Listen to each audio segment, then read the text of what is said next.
ಎಲ್ಲರಿಗೆ ನಮಸ್ಕಾರಗಳು. ಇವತ್ತು ಡಿ.ಸಿ ಬ್ಯಾಂಕ್ ಚುನಾವಣೆಯಾಗಿ 9 ತಿಂಗಳಾಯಿತು. ನನ್ನನ್ನು ಅಧ್ಯಕ್ಷನಾಗಿ ಮತ್ತು ರಾಜೀವ್ ಕಾಗೆಯವರನ್ನು ಉಪಾಧ್ಯಕ್ಷನಾಗಿ ನಮ್ಮ ಎಲ್ಲ ಸಂಚಾಲಕ ಮಂಡಳಿ ಸೇರಿ ಇವತ್ತು ಡಿ.ಸಿ ಬ್ಯಾಂಕನ್ನು ಒಳ್ಳೆಯ ದೃಷ್ಟಿಯಿಂದ ನಡೆಸ್ಕೋತ ಹೊಂಟಿದ್ದೇವೆ. ಈಗಾಗಲೇ ಒಳ್ಳೆಯ ರಿಸಲ್ಟ್ ಕೂಡ ಬಂದದ. ಈಗ ಮೊನ್ನೆ 22ನೇ ತಾರೀಕದಂದು ನೇರ ನೇಮಕಾತಿ ವಿಷಯದಲ್ಲಿ ಪ್ರಕಟಣೆಯನ್ನು ಹೊರಡಿಸಿದ್ದೇವೆ.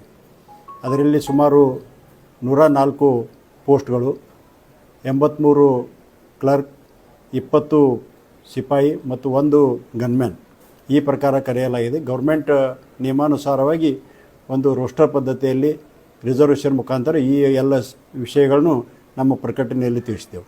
ನನಗೆ ಒಂದೇ ಒಂದು ಜನರಲ್ಲಿ ವಿನಂತಿ ಅಂದರೆ, ಇವತ್ತು ನಡು ಮಧ್ಯದಲ್ಲಿ ಇವತ್ತು ದಲ್ಲಾಳಿಗರಿರ್ಬೋದು, ಏಜೆಂಟ್ರು ಇರ್ಬೋದು, ಭಾಳಷ್ಟು ಹಾವಳಿ ಎಬ್ಬಿಸಿ ನಾನು ನೌಕರಿ ಹಚ್ತೀನಿ, ನೀನು ನೌಕರಿ ಹಚ್ತೀನಿ ಅನ್ನೋದಕ್ಕೊಂದು ಜನರಿಂದ ದುಡ್ಡು ಕಸ್ಕೊಳ್ಳೋಂಥ ಕೆಲಸವನ್ನು ಮಾಡ್ತಿದ್ದಾರೆ.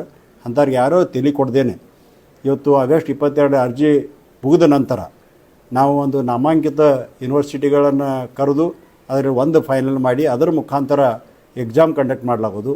ಆ ಎಕ್ಸಾಮ್ದಲ್ಲಿ ಪಾಸಾದ ನಂತರ ಒಂದು ಪೋಸ್ಟಿಗೆ 5ರಂತೆ ಅಂದರೆ 1:5 ಈ ಪ್ರಕಾರವಾಗಿ ನಾವು ಇಂಟರ್ವ್ಯೂವನ್ನು ಕರೆಯಲಾಗೋದು. ಇಂಟರ್ವ್ಯೂ ಕರೆದ ನಂತರ ಅದರಲ್ಲಿ ಒಳ್ಳೆಯವರು ಯಾರದಾರೋ ಅವರನ್ನು ಸೆಲೆಕ್ಟ್ ಮಾಡಿ ಇವತ್ತು ಒಂದು ಪಾರದರ್ಶಕವಾಗಿ ಈ ಸೆಲೆಕ್ಷನ್ ಆಗ್ತಾಯಿದೆ.